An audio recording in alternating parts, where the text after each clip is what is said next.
Hi, I'm Drew Hutchison. You're tuned to Local Bias. We come to you from the studios at Greenfield Community Television at 393 Main Street in beautiful downtown Greenfield. And with me today is Vidhi, Salla. Yes. Oh, I remembered. I'm sorry. Welcome to the program. It's so nice to see you. Thank you. And you have a series of Bollywood films that are being shown at the Garden Cinema on the first Monday of the month, or second Monday. Second Monday of the month. So we just had one yesterday. Yep. So can we just talk a little bit about, even though it's already happened, what was yesterday's film? Yesterday's film was called PK, just the initials P and K. And the film is a satire, a comedy on organized religion. So there's this character, he's an alien that lands on Earth, and he asks all these questions to the people. He loses his remote, which sends signal back home. And so he's asking people, where can I find it? What do I do? And they don't understand what he's trying to communicate, because they can't imagine that there's an alien among them. So they said the only person that can help you is God. And so begins his quest to understand religion as created by human beings. Mm-hmm. So that is what the whole story is about, and it's super interesting. Like all Bollywood films, it's not just comedy, it goes into a little bit of tragedy.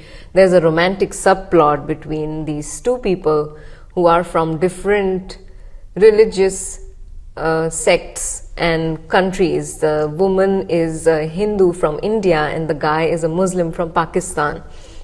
And so there is that subplot which is about these two countries that were separated during partition, just because the colonizers drew an arbitrary line and separated these two countries based on religion, and we can see the effect of that in the culture of our movies. So that was also something that I spoke about in my pre-screening introduction. So that's one of the, so viewers, if they choose to go on the second Monday to see one of these Bollywood films, not only do they get to see the Bollywood film, but they get to hear you speak about the film. Yes, that is correct. Yeah. So I have been writing about Indian cinema, and I have a radio show on Bollywood that is on Brattleborough's community radio since 2017. And I took on a sort of educational entertainment tone about the show, which piqued people's interest in Bollywood cinema and understanding the nuances, understanding why films are made, why certain topics are chosen. And so I developed this curation series in New England where I present about the film. Mm-hmm. Some interesting facts. Sometimes I have interviewed the director, so I know more about the background of the film, and sometimes, like I mentioned, the colonial foreshadowing that affects the plot of the film. So all of this is part of my pre-screening introduction. So what do we have coming up for next month then? Next month, November 11th, is a film called Sholay. It's a 1975 movie that is considered the biggest Bollywood film of all time. And I've never heard of it. I know, that is why I thought it's important to have this film be shown and for me to share it with the audience. Sholay is massive. It's woven into the Indian culture.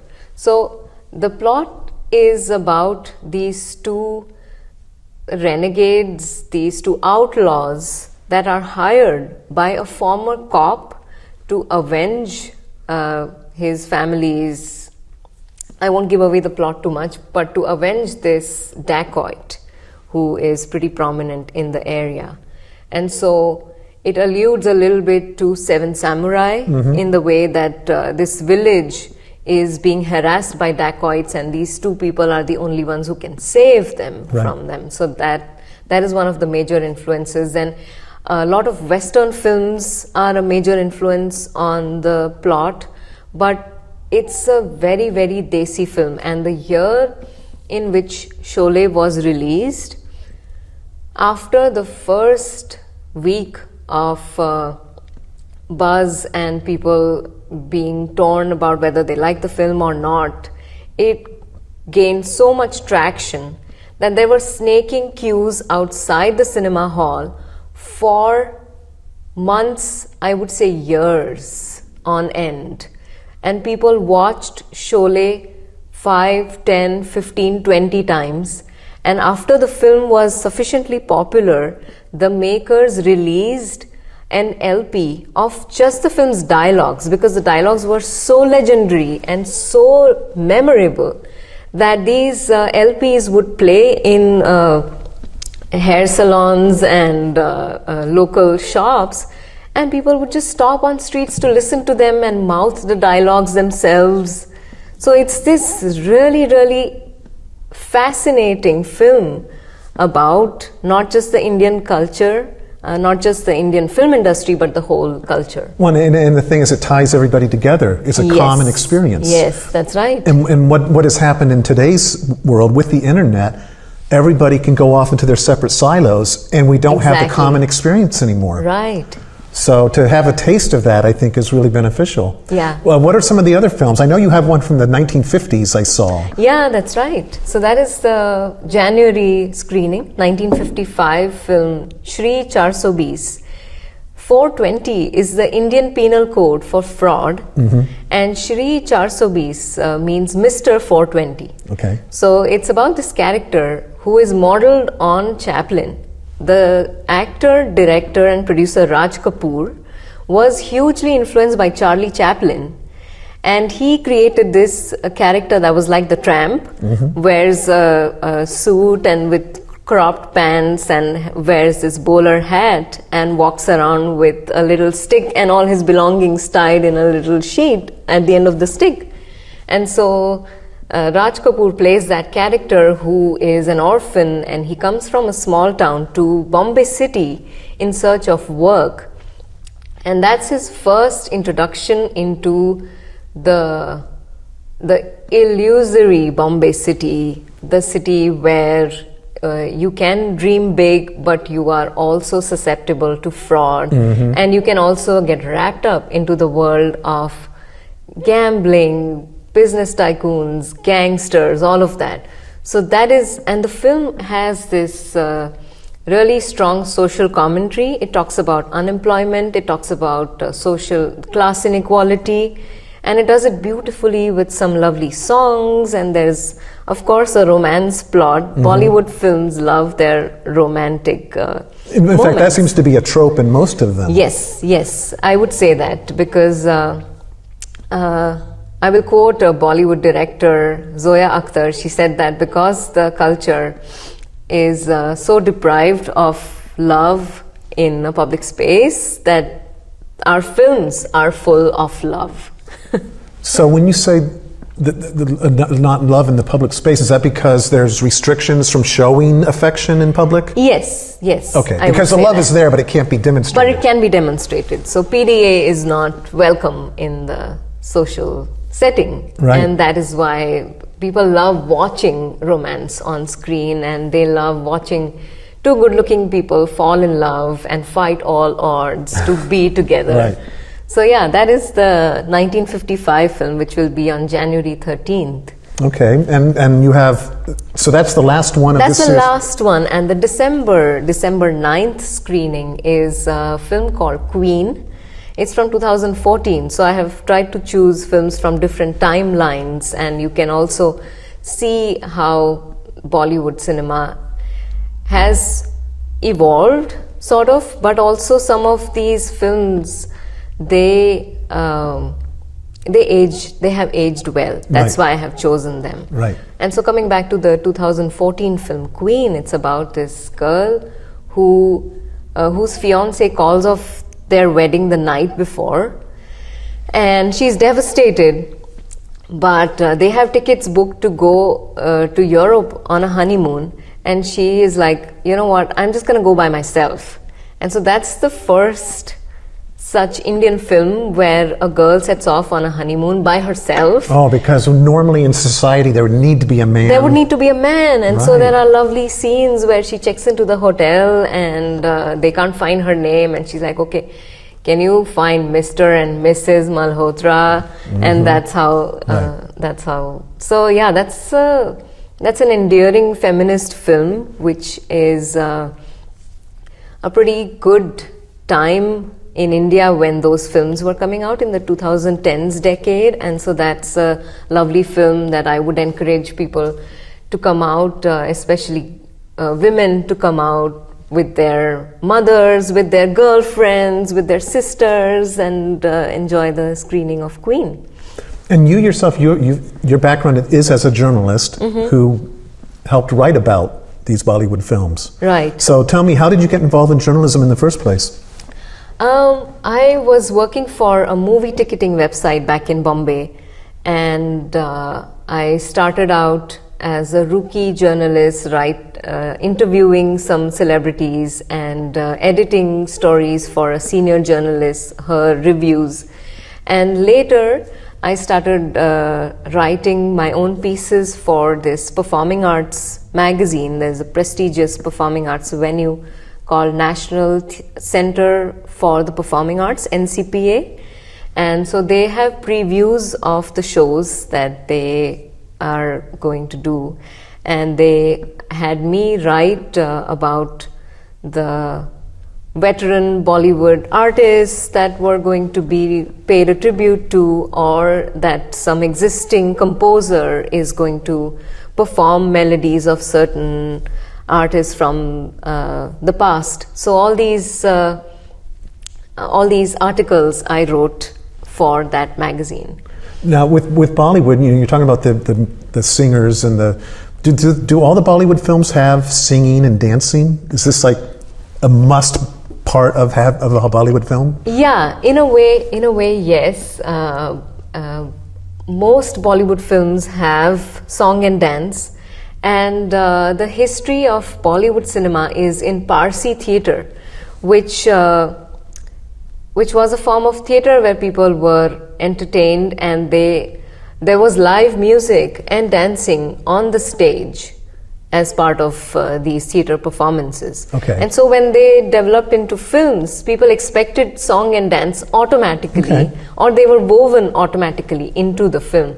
At one point in the 1930s, 1931 is when the first Indian talkie was released. Some of the films had as many as 42 songs. And so, yeah, and they got trimmed to now an average of 5 to 7 per movie album. So yes, Bollywood is synonymous with song and dance. Having said that, there are enough number of films like thrillers that don't have song and dance, that will have music as a background. But music is an important part of Indian cinema. So I was just thinking about having a horror film and then all of a sudden having this group. Yeah, exactly. Yeah, that would be out of place. But yes, Bollywood films do enjoy their song and dance, and songs are sometimes narrative tools. They are woven into the plot. Kind of like a Greek chorus in a way. Yeah, in a way. Sometimes they echo the character's sentiments, and sometimes they are purely for entertainment.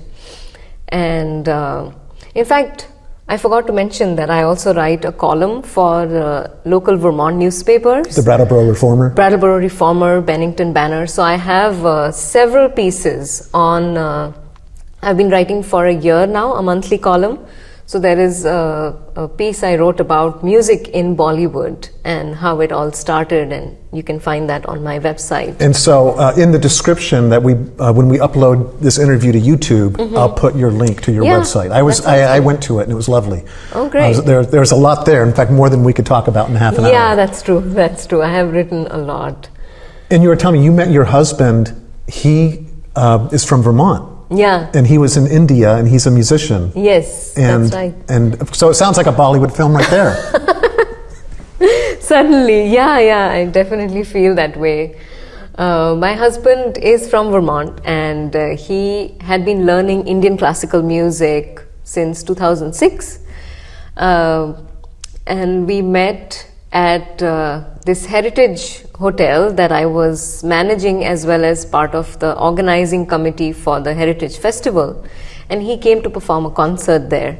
So that's how we met, and I was also impressed by how steeped in the learning he was, because Indian classical music is not easy to learn, right? And let alone perform on stage. That is a different ball game altogether. So. Right. I was watching the concert for George. When George Harrison died, Anushka Shankar was one of the performers, and I think Ravi was still alive back then. And they were because Ravi was teaching the musicians their parts, and rather than reading sheet music, he'd go ticka ticka ticka ticka ticka ticka ticka ticka ticka, and that's what they would have to play. And I just thought that was so interesting because I'm a musician, and one of the things that my teachers have taught me is that if you can sing it, you can play it. Right. Oh, yeah, that makes sense. And so I love Indian music. I mean, there's something about, especially in the morning when you get up and you put on one of those early morning ragas, and the day unfolds, and it's, everything's peaceful. The sun hasn't quite come up yet. Everything's just slowly unfolding. And then later in the day, of course, there's more energy, and the music is corresponds to that. Yeah. And it seems just so much more of a natural rhythm in life than what we have in our crazy world. So yeah, it's an oral tradition. Do you have any children? No. Okay, well, that's a little personal. I'm sorry. I was just curious. And how often do you get back to India? I try to go back every winter for some time to visit my family and friends. And to get away from this weather. Yes, that also. Yep. So in Mumbai, is it always warm, or what are the seasons? Yeah, Mumbai has a pretty prominent monsoon season, which is from June through September. And otherwise, it's really hot and humid. You can relate because you're from Florida, which is also pretty humid. So humidity is the main characteristic of Mumbai weather. And there is a pretty short, nippy winter that kind of gets down into the low 70s, low 60s in the morning. Suffering. I know. That's why, when I moved here, it was such a hard change. And also, in Mumbai city, in January, if it drops down to the low 60s, then people's sweaters and winter wear start coming out. And so that's the weather like in Mumbai. I didn't, when I moved up here from Florida, I didn't know anything about wearing layers, having long johns. I think I maybe had a pullover. I didn't have any winter shoes or anything. And when I heard about long johns, I was like, oh, gross, who would want to wear long johns? And now I can't wait to wear them because they're so comfortable. Yeah. So you do it, it's possible to adapt to different cultures. But I'm just wondering, what surprised you when you moved here? What kind of stood as, wow, I didn't expect that. That's really weird. Weird.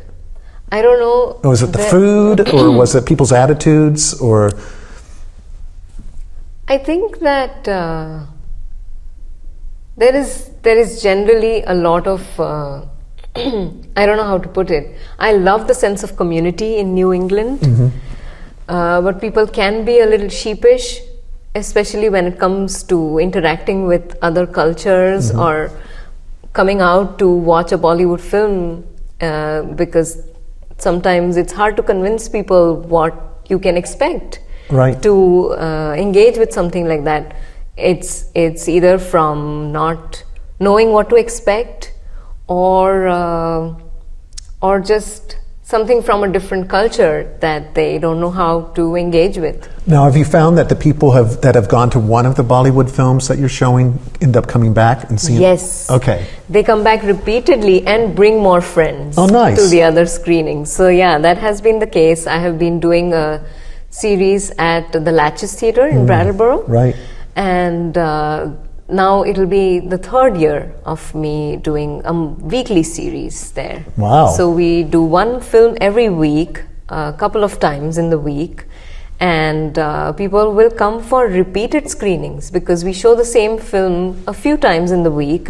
And the next time they'll bring a friend because they enjoyed watching it the first time so much that they're like, hey, you got to experience this. That's so lovely. And so you're doing that regularly at the Latches in Brattleboro. And then in Greenfield at the Garden Cinema, it's the second Monday. Is that the only screening then each time? Yes. In Greenfield, it's one screening a month because they have such a range of programming that they do all through the month. There is the silent films, Right. and there are some classics that they do. So we are starting with one film a month, and we want to see it grow into a monthly thing so that people can remember that they can expect to watch a Bollywood film every month Right. at Garden Cinemas. Well, I'm interested, and I hardly ever go to films, so I'm just really curious. Now, is there a special ticket price for people? Yeah, the adult tickets are $10.50, and for students, veterans, and seniors, it's $8.50. Okay, well that's a reasonable night out. What is it? A 7:00 showing 6:30 or 6:30 p.m. So still can get home in time to go to bed at a reasonable hour. Yeah, Because yeah. do Bollywood movies last longer than regular? They run a little longer Right. than the usual. The average length of the films that I have selected is anywhere between 2 hours to 3 hours. Especially the old films, they used to be 3 hours long because that was the only entertainment for people Right. in India at the time. So they'd want to spend as much time inside the theater getting entertained and going through a range of emotions. That is also why Bollywood films don't have one theme or one core emotion, like how you have a thriller in Hollywood that has a certain undercurrent, a certain tone. Right. In Bollywood, it goes through various emotions. There'll be tragedy, romance, action sequences, And then some comedic. and some comedic elements. All of that merged together with song and dance. So the entertainment quotient is really high, and it's meant to be a spectacle Right. that people can just... Escapism is the main reason why Bollywood films are made and why Indian audiences want to go to the theaters and watch them. And one of the interesting things you were telling me before our interview was that the music from the Bollywood films is the most popular music in India. Yeah, it is the most dominant, and the music has been created as an advertising tool for audiences. So in the past, before television, people had radios, and on those radio stations, they'd play songs of the Bollywood films that are about to release, and people would listen to these songs every day and familiarize themselves. Then once the movie released in theaters, they'd want to go and watch the picturization of these songs, Right. see what actors and actresses are essaying those roles, and then get like an audio-visual acquaintance with the songs. Right. And so they developed into more creative lyric writing, more tune making, and making it more nuanced. At one point, there were like 100 musicians in a recording studio. In the 60s, especially the golden era of Bollywood music, the music making was on a whole other level. Directors would choose their composers and work with only a certain director, and if that music director wasn't available, they'd push the filming because the music was such an imperative part of the movie's success, that if the people cannot connect to the music, then they won't want to watch the film. So in that sense, it became an inseparable part of Bollywood cinema. I'm curious if there were ever any major flops because a new musical director came in and totally created music that nobody liked. Yeah, that was definitely the fear. And that is why they were so scared to experiment. And I interviewed this director who made a 1981 film, Umrao Jaan, which is a period drama about a courtesan, and it's based on an Urdu language novel. So he made certain creative choices of choosing this music director and choosing a playback singer who was popular. Asha Bhosle, she's one of the biggest Bollywood playback singers, over a trained ghazal singer, because that was the main form of semi-classical music for that film. But he made these creative choices, and people were like, no, you're making the wrong decision, this is gonna be a flop and it's not gonna work, and he just charged through, and the music album was a super mega hit. Well, I'm glad to hear that, because I think all too often is that we end up conforming because we don't want to rock the boat. We don't want to mess up a formula that's been working. And yet then what happens is you don't get innovation if you're always doing the safe thing. Yeah, that's right. So there have been equal number of instances of people walking the safe path and then doing something out of the ordinary and getting results. So Bollywood music has also been an evolution of people trying out different things and sticking to certain musical traditions, all at the same time, balancing everything together. Well, I hope that our viewers take a chance to have a new experience for themselves. And Vidhi, we're running out of time, so I'm going to cut the interview short now. But I'm delighted that you're doing this, and I'm going to come out on a Monday night. Yay. I don't have my kids, so that sounds good. And so the next one, so we just had October's was yesterday. So November's would be the second Monday. Second Monday, November 11th, Okay. December 9th, and January 13th. Okay. And the schedule is up at the Greenfield Co-op, at some of the businesses in downtown Greenfield. So if you're walking around, if you see Bollywood, that is me. And you'll be there because you're going to help explain what's going on. Exactly. Well, thank you so much for joining me on Local Bias. Pleasure. It's an absolute pleasure. Thank you so much. I'm Drew Hutchison. You've been tuned to Local Bias. My guest, Vidhi Salla. Did I say Vidhi it right? Salla. Vidhi, I said it right. Anyway, thank you for joining me. Take care.